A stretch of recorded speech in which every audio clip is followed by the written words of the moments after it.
Skinny. You were very critical of Zach Taylor, and rightfully so, again after the Bears game. You feeling a little better now with the win? I will give him this. I mean, you want to have a signature win. You want to talk about setting a winning culture and setting a tone. You know what you have to do? You got to go win, and you got to go win on the road, and you got to go win on the road in the division. So I think this has a chance to set the tone. We'll obviously see moving forward if it does, and especially the way the schedule draws itself out with Jacksonville in a short week, and they're not very good. Then Green Bay at home, if you're rolling at that point, then you've got a road game with Detroit and Baltimore, and then the Jets. I mean, you've got a chance to put something together here, but you've got to start doing it. And I'll give them this: they did it today and did it with flying colors. I know. This win meant so much for the fans who saw that long losing streak to the rival Steelers. You heard the endless, Steelers fans being boisterous as Steelers fans are. To get 2 in a row, how big is this for this program going forward where you can kind of put that monkey of the long losing streak and everything off their back, and now you're competitive with your rival? Yeah, I mean, you can look back at last year in the Monday night, and that was when the Steelers were starting to reel a little bit, and it was a gimmicky offense that won the game, but your defense played really well. And Von Bell with that hit on Juju Smith-Schuster. If you want to talk about setting a tone, we might look back on this in 2 years and go, that was the moment that everything changed for this football team, because it really punched a Steelers guy in the mouth who was dancing on your logo before the game, and it kind of got everybody galvanized. And then, Mike Hilton said one of the reasons he came here was that Monday night game and the way that the Bengals played in that Monday night game. He kind of saw them be Steelers-like. And then to put on that performance today, I don't care if the Steelers are banged up. I don't care if Ben's hurt. I don't care if they're missing T.J. Watt. I don't care about any of that stuff. The fact that you went there and won where it's been a struggle, that still means something. Nothing else matters at this point. That means something.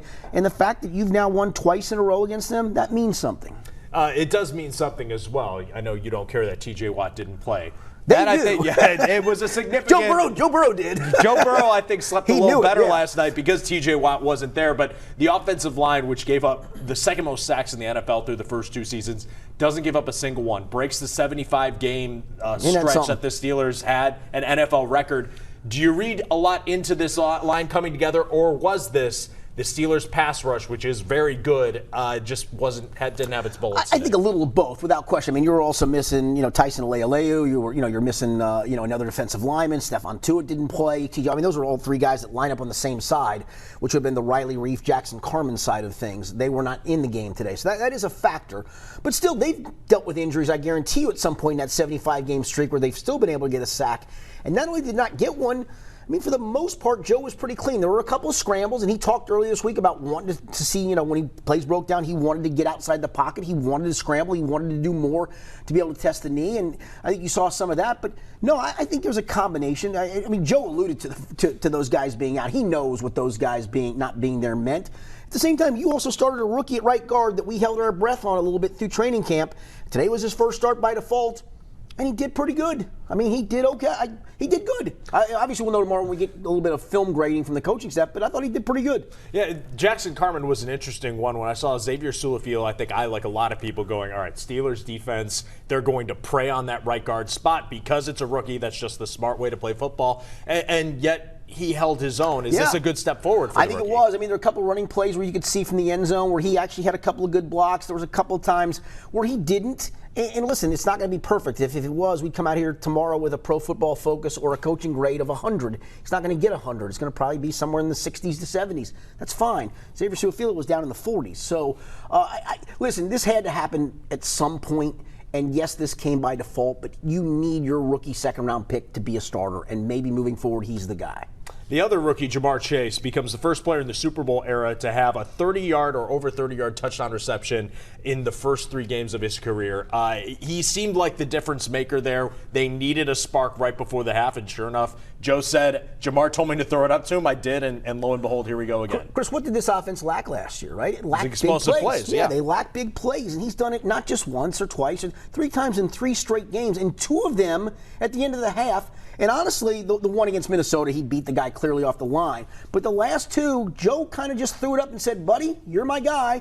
Go make me a play. And some of that is trust from college probably. So there's a lot of factors involved. But you got to have that guy. How many times back in the day did somebody throw it up to Randy Moss and go, hey, I don't even think this is a good ball I'm throwing, but you will make a play for me. And that's what great receivers do. I mean, the fact that when that ball was thrown, you could see it. he wasn't past the corner at that point. Joe trusted he was going to accelerate past the corner. He did, and then to catch it the way he caught it, that was fantastic. And he is exactly what you'd hoped and then some. The other part of what they were missing last year, especially on defense, was being able to get to the quarterback. And Big Ben, notoriously over the years, has been a hard, tough quarterback to bring down because he is so big. They were able to do it 4 times. Good moving forward, you think, for this defense to have just another strong showing? And I know last week, apparently, if you watched any of the Cleveland game, the Chicago Bears offense is not very good, so maybe that was a little false flag. Justin Fields doesn't help that as a rookie. No, he does not. But neither is that line, but yes. It was good to see them get some pressure on Big Ben and get him down on the ground. Yeah, I mean, the defensive line's accounted for all 10 quarterback sacks this year. Last year, the defensive line as a whole, for 16 games, accounted for 12.5 sacks. Don't tell me there's not a difference. I mean, those numbers right there tell you how much the difference is. Never mind the quarterback hits. Never mind the tackles for loss. I mean, they hardly had any tackles for loss as a defensive line group last year. Larry Njoku, it feels like, is in the backfield 4 times a game, at least disrupting a play, if not making a play. That group is really, really good. And you see the depth. You see Cam Sample with a sack. You see B.J. Hill with 3 sacks now. It's not just Trey Hendrickson, offseason signee, big contract Sam Hubbard, Larry Ogunjobi, free agent signee, DJ Reader, big guy, free agent signee from last year. It's guys like B.J. Hill and Cam Sample coming in and making plays. And never mind that you lost a guy that I think was going to make an impact in Joseph Osai. That is a strength of this football team right now, and it has shown it through 3 weeks. You can't run it on them, and if you drop back the pass, if you can get it out quick if you want, but if you drop back the pass and hold it, they're going to get you. You were critical of Zach Taylor's play calling, and this week it was big on the identity. What is this offensive identity? Do you feel like you know what their identity is more after this game, or do you still have questions? I don't. I was a little dismayed when it was 24-10, Steelers kicked the field goal, and they come out empty and throw a ball, and the ball was across the middle, got tipped in the air, and I'm thinking, oh my gosh, tip drill interception, here we go. This is why you lose games. Fell to the ground. I still would have loved to have seen them. They came out in the second half and lined up and just said, here we come. In fact, a couple of times overloaded the side of the line of scrimmage and literally said, this is where we're going to run, try to stop it, and they didn't.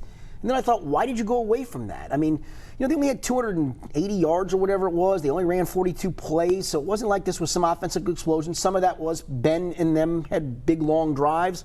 I still don't know, but I also still think there's so much untapped potential in that offense. That's the part to me that would be exciting. If you match this defense, if it can somehow stay healthy, and we're losing corners a little bit here, little by little, if you can somehow stay healthy with that defense and continue to evolve as an offense, it's got a chance to be a fun, at least to the bye week portion of the year, and then we'll see where we're at. Got a short week of preparation. Thursday night, Urban Meyer comes here. Am I right in saying that this is probably you're trying to phrase this in whatever way. Am I right saying this is almost a guaranteed win? It better be. I mean, they've lost 3 straight games by double-digit points, Jacksonville has. They've given up at least 398 yards of offense to the first 3 teams they played. And the 398 was to Denver, which is not very dynamic offensively, and they get big leads, and then they just pound you down. So they're not going to put up a lot of yards. And they put up 398.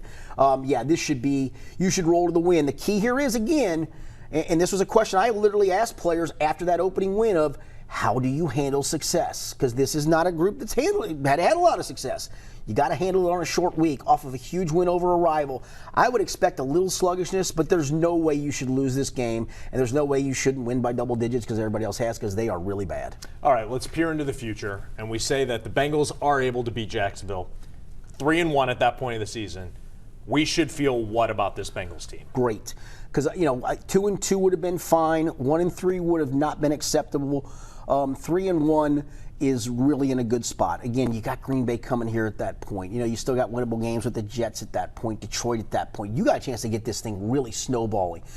Get a chance maybe off that short week. If Awuzie can't play this week and Waynes does, you get another little bit of time for Awuzie to get healthy, and maybe finally you're fully to health for that Green Bay game. I can't imagine you don't feel great. This was a big part of their schedule. This was the part of, could they be 0-3 and Zach Taylor playing for his job, coaching for his job on the Thursday night game against Jacksonville, instead of now it's, hey, great chance to get to 3-1 and really kind of be a little bit of the talk of the NFL of how things have turned around for this football team. So no, I think you should feel great with a win on Thursday night.